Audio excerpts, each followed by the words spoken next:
Well, whenever you think about Royal Enfield, you think about the past, history, old designs, but this spanking new facility is the new home of Royal Enfield and their motorcycles.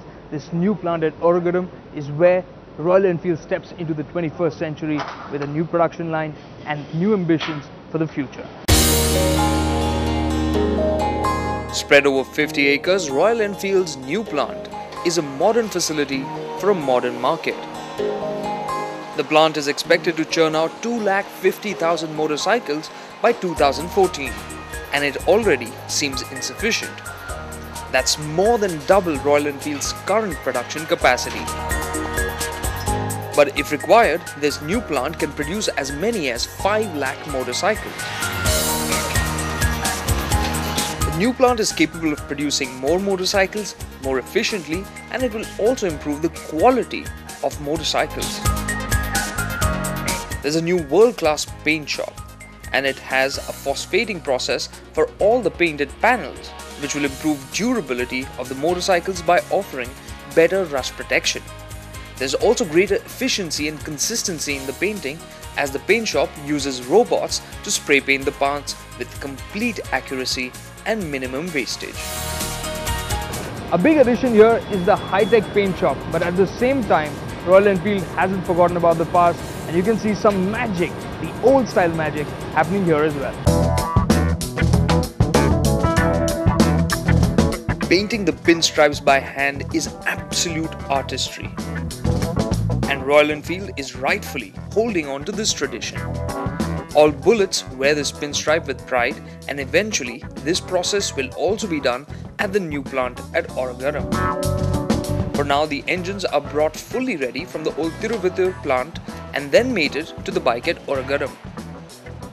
From power tools that get the torque right and get it right every time, to workstations that offer, well, better ergonomics for the workers, this new plant is really quite modern and will offer bikes that are better and better conditions for the workers.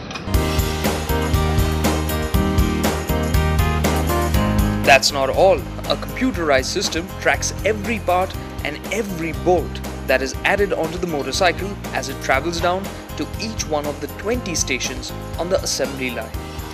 And finally, a motorcycle is ready. Eventually, the assembly lines will roll out one motorcycle a minute. And the first bike to be made at the new plant was a classic Desert Storm, and Siddharth Lal was on hand to ride it off the assembly line. We asked him what the new plant will mean for Royal Enfield and the Indian customer. Most importantly, we started off with the waiting period.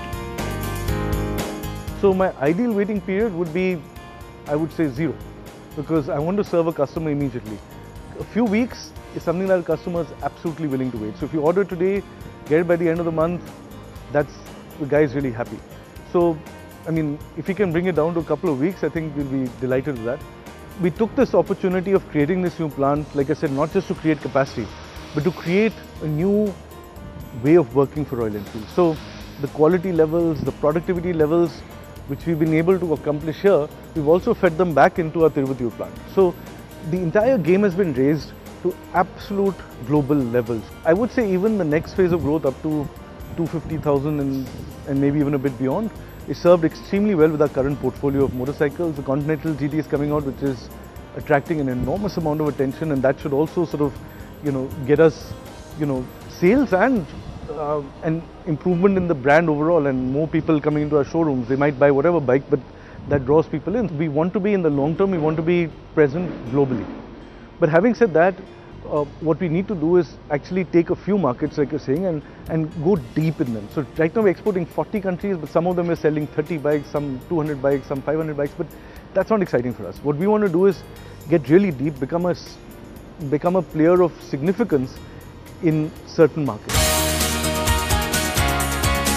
Well, it looks like Royal Enfield is ready to make big strides forward, and Indian motorcyclists will be the biggest winners here.